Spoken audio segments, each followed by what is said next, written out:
এবং সবচেয়ে মজা হচ্ছে আমাদের স্বরাষ্ট্র উপদেষ্টা হুমকি দিয়েছেন যে যারা আব্দুল হামিদকে যাওয়ার জন্য পথ করে দিয়েছে তাদের বিরুদ্ধে ব্যবস্থা না নেওয়া হলে উনিও চলে যাবেন। আমি প্রথমে আলহামদুলিল্লাহ বলেছিলাম, মানে এই লোকটা যদি চলে যেত তাহলে একটা মানে সমস্যা হচ্ছে যে আমরা একটু কার্টুন দেখা থেকে বঞ্চিত হতাম, বাট দেশের এখন যে অবস্থা, মন মানসিকতা ভালো নেই, বাচ্চারাও আজকাল কার্টুন দেখতে চায় না। সো আমরা আর কত এই স্বরাষ্ট্র উপদেষ্টাকে দেখবো। বাট সেটা না করে তারা যে কাজটা করেছেন সেই নাটকটা হচ্ছে যে তারা ইমিগ্রেশন অফিসার সহ 3 জন পুলিশ কর্মকর্তাকে বিরুদ্ধে শাস্তিমূলক ব্যবস্থা নিয়েছেন। কোন যুক্তিতে কিভাবে এটা নিতে পারলেন সেটা আমি জানি না, কারণ দেশে কোনো আইন শৃঙ্খলার কিছু নাই, আইন কানুন নিয়ম নীতি কোনো কিছু নাই।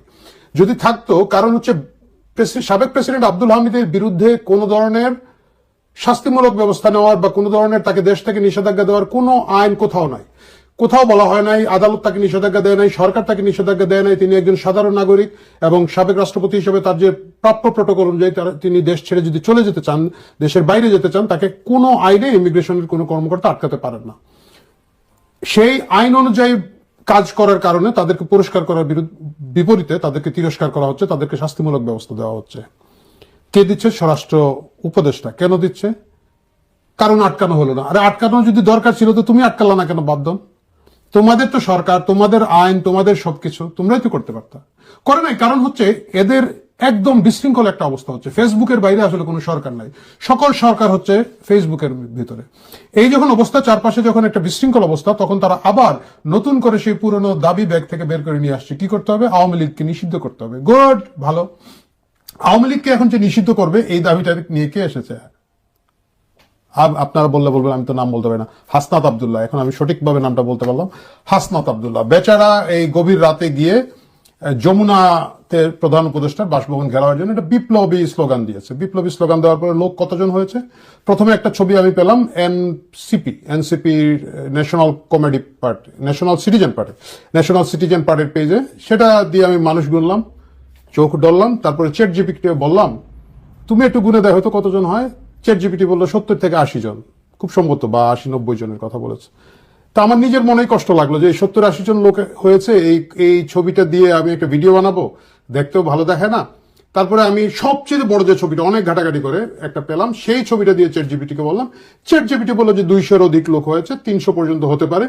ওকে, এখন আমার কাছে মনে হলো যে এইটুক লোক যদি হয়ে থাকে তাহলে একটা ছবি দিতেই পারি, কারণ এর বাইরে আসলে এদের তো আর কোনো লোকজন নাই। সবকিছু নিলে, সর্বশক্তি মিলে তারা 300 মতো লোক যদি আনতে পারে তাহলে তাদের নিয়ে একটা ভিডিও করা যেতে পারে। সেটা যাক, আমি মূলত যে বিষয়টা নিয়ে আলাপ করার জন্য আসলে আজকে ভেবেছিলাম যে একটা ভিডিও করবো, সেটা হচ্ছে সকালে মাহফুজ আলম, যাকে আপনারা উজিরে খামোকা বলে থাকেন, সেই মাহফুজ আলম সাহেব একটা বিশাল ফেসবুক স্ট্যাটাস প্রসব করেছেন।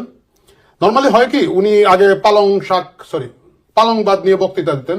তো আমি ভাবছিলাম যে বাজারে তো এখন পালং শাক চলে যাচ্ছে, তরমুজ এসেছে, তরমুজ আসলে উনি একটা দুর্মুজ বাহী কিছু একটা বলবেন, সেই আশায় আমি আকাঙ্ক্ষা থেকে আমি অপেক্ষা করছিলাম, কারণ অনেকদিন ধরে উনি বেশ চুপচাপ আছেন বা তাকে সেই ধরনের উদ্ভট কথা কম বলতে শোনা যায়। যাই হোক, মাহফুজ আলম যখন বুঝেছেন যে তিনি আসলে চারপাশ থেকে কোনোই খেয়ে গিয়েছেন, উনি আবার ফিরে আসার চেষ্টা করছেন। এই ফিরে আসার যে নাটক, সেই নাটকের আগে তিনি কৈফিয়ত কিংবা বাস্তবতা নামে একটা বিরাট ফেসবুক স্ট্যাটাস দিয়েছেন।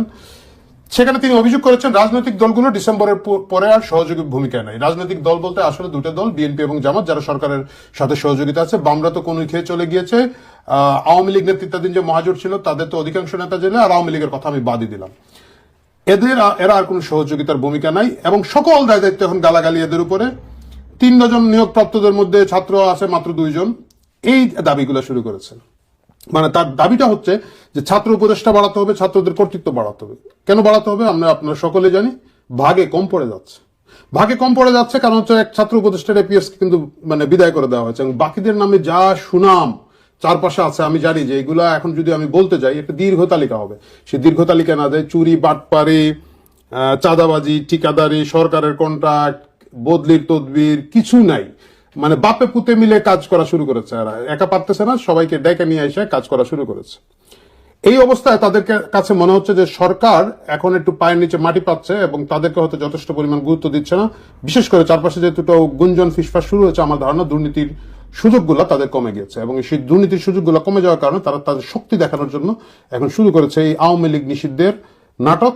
এই প্রেসিডেন্ট আব্দুল হামিদ কেন পালিয়ে গেলেন সেটার নাটক, আর আব্দুল হামিদ কি চিকিৎসায় যাবেন না, তারা আপনি বলছেন পালিয়ে গেলেন, সেদিন তো আপনার চোখের সামনে দিয়ে গটকট করে এয়ারপোর্ট দিয়ে বেরিয়ে গিয়েছেন। এখন এই প্রভাব তৈরি করার জন্য হাসনাত আব্দুল্লাহকে ডেকে নেওয়া হয়েছে। হাসনাত আব্দুল্লাহর একটা বিষয় কিন্তু এখন পর্যন্ত রহস্য পরিষ্কার হয় নাই। তিনি কিছুদিন আগে গাজীপুরে বিশালভাবে আহত হয়েছিলেন, তার এখানের মধ্যে 3টা না 4টা ফুটা রক্তেও বেরিয়েছিল। সেই বিশাল আহত হওয়ার কারণে তিনি হাসপাতালে ছিলেন, তাকে স্যালাইন লাগানো হয়েছিল এবং অনেকে গিয়ে তাকে দেখেছেন, উদ্বেগ প্রকাশ করেছেন, নিন্দা প্রকাশ করেছেন। আমি নিজেও চাই যে তার হামলাকারীদের শাস্তি হোক। কিন্তু তিনি সেদিন কেন গাজীপুরে গিয়েছিলেন, কার সাথে মিটিং করতে গিয়েছিলেন, বিষয়টা কিন্তু খুবই রহস্যজনক। কারণ গাজীপুর হচ্ছে, যদি এনসিপির কথা বলি, গাজীপুর হচ্ছে তাদের উত্তরাঞ্চল, যেটার দায়িত্ব হচ্ছে সংগঠক হিসেবে সার্জিস আলমের। আমি জানি যে সার্জিস আলম জানতেন না, উনি ফেসবুকে বলেছেন যে হাসনাত নাকি ওইখানে আক্রান্ত হয়েছে, মানে উনি জানতেন না। গাজীপুরের যে লোকাল এনসিপির লোকজন আছেন তারা জানতেন না, গাজীপুরের পুলিশ জানতো না। বিশেষ করে যাদের নিরাপত্তার একটা ঝুঁকি থাকে এইসব ক্ষেত্রে সাধারণত পুলিশকে জানিয়ে যাওয়া হয়, এবং আমি নিশ্চিত যে তারা শুধু হেলিকপ্টারে চড়ে বেড়ান তা নয়, তারা বিভিন্ন জায়গায় এটা জানিয়ে থাকেন, এবং বিভিন্ন জায়গায় আমরা দেখেছি পুলিশটা তাদেরকে স্যালুট ট্যালুট দেয়। স্থানীয় পুলিশ জানে না, স্থানীয় সংগঠক জানে না, সংগঠনের ঢাকার যারা কেন্দ্রীয় নেতা কেউ জানে না উনি রাতের বেলা ওইখানে কি করছিলেন, কার সাথে সেই মিটিং ছিল, কার সাথে সেই আমি এখন যদি লেনদেন বলি আপনি বলবেন যে খামোখা আপনি এইসব কথা বলেন, আমি বলছি না, কিন্তু এই প্রশ্নের জবাব পাওয়া যায় না। সেই হাসনাত আব্দুল্লাহ এখন তার বিরুদ্ধে এই ফিসফিস বন্ধ করার জন্য নাটক শুরু করেছেন যে আওয়ামী লীগকে বাতিল করতে হবে। সেটা নিয়ে তারা আবুদা আজকে একটা মিটিংও করেছেন। কারণ হচ্ছে মাহফুজ আলম পরবর্তীতে আরেকটা স্ট্যাটাস দিয়েছেন, দল হিসাবে লীগের বিচারের প্রভিশন যুক্ত করা হবে, যেটা তারাই বাদ দিয়েছিলেন, এবং ফ্যাসিস্ট লীগের বিচার হবেই। আলহামদুলিল্লাহ, খুব ভালো কথা, কোনো আপত্তি নাই। বিচার কাজ ত্বরান্বিত করতে ট্রাইব্যুনাল 2 গঠিত হচ্ছে। উনি অবশ্য নিষিদ্ধ পর্যন্ত এখনো যান নাই, উনি নেগোসিয়েশনের এই লেভেলে আছেন। আর হাসনাত আব্দুল্লাহ যেহেতু বুঝছেন যে কিছুই পাইলাম না, কিছু পাইতে গেলেই আবার ওইখানের মধ্যে গাড়ির মধ্যে কে যেন ঢিল মেরে দেয়, ভাগাভাগির সংকট, এক পক্ষ এসে আরেক পক্ষকে ঢিল মারে কিনা না, উনি এখন আওয়ামী লীগ নিষিদ্ধের একটা দাবি নিয়ে এসেছেন। আমি এখন একটা সিরিয়াস কথা বলি, এনসিপিতে যারা আছেন তাদের মধ্যে অনেকেই আছেন যে যারা একটা নয়া রাজনীতি করার চেষ্টা করছেন, বা সেই আন্তরিকতার জায়গা থেকে, বা জুলাইয়ে তাদের সহযোদ্ধারা সহকর্মীরা মারা গিয়েছেন সেই ব্যথা বেদনা এবং আবেগের জায়গা থেকে তারা রাজনীতিতে জড়িত হয়েছেন। আওয়ামী লীগ নিষিদ্ধ করতে হবে বা যে কোনো একটা পার্টি নিষিদ্ধ করতে হবে, ধরুন জামাত নিষিদ্ধ করতে হবে, এটা একটা রাজনৈতিক দলের একটা সাব দাবি হতে পারে, এটা মূল দাবি হতে পারে না। আপনি যদি বলেন যে একজন ভোটার হিসাবে আমি এনসিপি কে কেন ভোট দেবো, আমরা আওয়ামী লীগকে নিষিদ্ধ করবো, করলেন না করলেন, কারণ আমি তো আওয়ামী লীগের ভোট দিব না, আমি তো আপনারও ভোট দিতে চাই। আপনাকে ভোট দিলে আমি কি পাবো, জনগণ কি পাবে, এই বিষয়ে কোনো কিছুই কেউ বলতে পারছে না। তাদের রাজনীতিতে নতুন কিছুই নেই, তারা কোনো ধরনের বয়ান তৈরি করতে পারছে না, কারণ তারা বলতে পারছে না জনগণের চাকরির সংকটের কি হবে, কর্মসংস্থানের ব্যবস্থা কি হবে, বাংলাদেশে যে ভালনারেবল জনগোষ্ঠী আছে তাদের কি হবে। এই যে আওয়ামী লীগ যে ব্যাপক সংখ্যক লোকজনকে বিধবা ভাতা দিত, বেকার ভাতা দিত, এবং বিভিন্ন ধরনের ভাতার মাধ্যমে একটা সামাজিক সুরক্ষা বেষ্টনীতে নিয়ে এসেছিল, সেই 1 কোটির উপরে লোক, প্রায় 1.25 কোটি লোকের ভবিষ্যৎ কি হবে, উন্নয়নের যে কর্মসূচিগুলো ছিল সেগুলোর কি হবে, বিদেশি বিনিয়োগ না হোক, দেশি বিনিয়োগও যে হচ্ছে না সেটার কি হবে, শত শত গার্মেন্টস বন্ধ হয়ে যাওয়ার কথা শোনা যাচ্ছে, সেই শ্রমিকদের কি হবে। সবচেয়ে বড় কথা হচ্ছে এই যে একটা মানবিক করিডোর দেওয়া হবে, মানবিক করিডোর নিয়ে এদের কোনো কথাবার্তা শুনবেন না। রাতের বেলা উঠে ঘুম থেকে উঠে ভারত পাকিস্তানের উপর বোমা মেরে দিয়েছে, সেটা নিয়ে তারা যেভাবে চিক্কুর পেরে উঠলো, আপনি মনে করবেন যে ওদের বাসার ছাদের মধ্যে বোমা ফেলেছে। মানে পাকিস্তানের প্রতি তাদের যে আন্তরিকতা, ভালোবাসা, প্রেম সেইটা আছে, কিন্তু মায়ানমারের দিকে মানবিক করিডোরের কি হবে এই বিষয়ে সুস্পষ্ট কোনো বাণী এদের মধ্যে থেকে নাই। সবকিছুকে গোজামিল করার জন্য, গ্যাঞ্জাম করার জন্য এখন আওয়ামী লীগরা খোঁচাচ্ছে, আওয়ামী লীগরা খুঁচিয়ে মাঠে নামানোর একটা চেষ্টা করছে।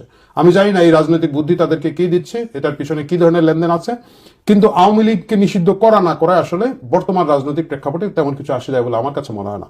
আওয়ামী লীগ একটা দল যেটা তারা দাবি করে 40% উপরে তাদের ফিক্সড ভোটার আছে। আমি মানলাম যে সাম্প্রতিক ক্ষমতা থেকে চলে যাওয়ার পরে 30% বাদ দেন, 20% লোক আছে তাদের মিনিমাম, যারা কোর সমর্থক, জানবাজ লোক, চোখ বন্ধ করে আওয়ামী লীগে ভোট দেয়, 20% লোক। এটাকে আপনি কিভাবে বাদ দিয়ে দেবেন? মানে 20 কোটি জনসংখ্যা হলে 4 কোটি জনসংখ্যা হচ্ছে একটা দলের সমর্থক। আপনাদের কয়জন আছে? 300 জন। ওই যে সর্বোচ্চ রাতের বেলা ডাকলে, আমি ওই যে আপনারা যে বস্তি থেকে বুয়াদেরকে ধরে নিয়ে আসেন 500 টাকা 1000 টাকা দেন, ওদেরকে গুনছে না, ওরা জানেই না কেন আসে, আমরা তো প্রায় ভিডিও দেখি।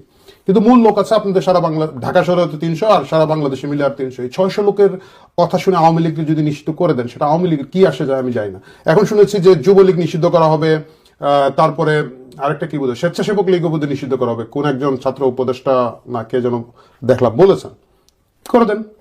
কিন্তু আলটিমেটলি এই নিষিদ্ধ করতে গিয়ে আপনারা নিজেরা যে জনগণের কাছ থেকে নিষিদ্ধ হয়ে যাচ্ছেন, আপনারা নিজেরা যে নিজেদের রাজনীতি থেকে নিষিদ্ধ হয়ে যাচ্ছেন, আপনাদের ভবিষ্যতের কি হবে? আওয়ামী লীগের নিষিদ্ধ হয় না হয় কিচ্ছু আসে যায় না, তাদের সকল নেতারা, তাদের শীর্ষস্থানীয় নেতাদের একটা বিরাট অংশ দেশের বাইরে, এবং তারা ইমিডিয়েটলি ফেরত আসবে বলে তারাও আশা করে না, বিশ্বাস করে না, কেউ আশাও করে না, বিশ্বাস করে না। আগামী নির্বাচনে আওয়ামী লীগের কোন ধরনের সুযোগই তৈরি হবে না, তাদের নেতারা জেলে থাকবে, তাদের উপরে কয়েকশো মামলা আছে এক একটা নেতার উপরে।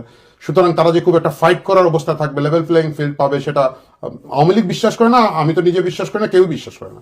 সেই জায়গায় আওয়ামী লীগ তো আগামী নির্বাচনে যেহেতু তারা ওই ফিল্ডই পাবে না, তারা সেই সুযোগই পাবে না, নির্বাচন করে না বয়কট করে সেটাই দেখার বিষয়। এবং সেক্ষেত্রে যে জিনিসটা হচ্ছে, আওয়ামী লীগের বিরোধিতা করার ক্ষেত্রে করতে গিয়ে আওয়ামী লীগ আপনার একটা বিরাট কি বলা যায় সর্বশক্তি ওইখানে এফোর্ড করতে গিয়ে আপনারা যে ধোঁয়াশা তৈরি করছেন, দেশের অবস্থা যে খারাপ করছেন, এই জিনিসটা এখন পরিষ্কার হয়ে গিয়েছে। সুতরাং শেষ পর্যন্ত একটা কথাই আমি আপনাদেরকে বলতে চাই, নাটক কম করো প্রিয়, কাজে ফেরত আসুন, মনোযোগ দিয়ে কাজ করার চেষ্টা করুন। এই যে একজন দুজন করে পদত্যাগ করে চলে যাচ্ছেন, স্বরাষ্ট্র উপদেষ্টা থেকে শুরু করে মুগ্ধের ভাই স্নিগ্ধ সহ, এই যাওয়াটা যাতে এখানেই শেষ হয়। যদি যাওয়া শেষ না হয়, আগামীতে আপনাদের পিছনে কোনো লোক থাকবে না। আর যখন আপনাদের পিছনে কোনো লোক থাকবে না, তখন আপনাদের যে কি ভয়াবহ পরিণতি হবে, কি হাস্যকর নিদারুণ পরিণত হবে, সেটা ভাবতেই আমার খারাপ লাগে। আমি চাই না আপনাদের সেই পরিণতি হোক, আমি চাই আপনারা ভালো রাজনীতি করুন, আমি চাই আপনারা শুভ রাজনীতি করুন। সুতরাং নাটক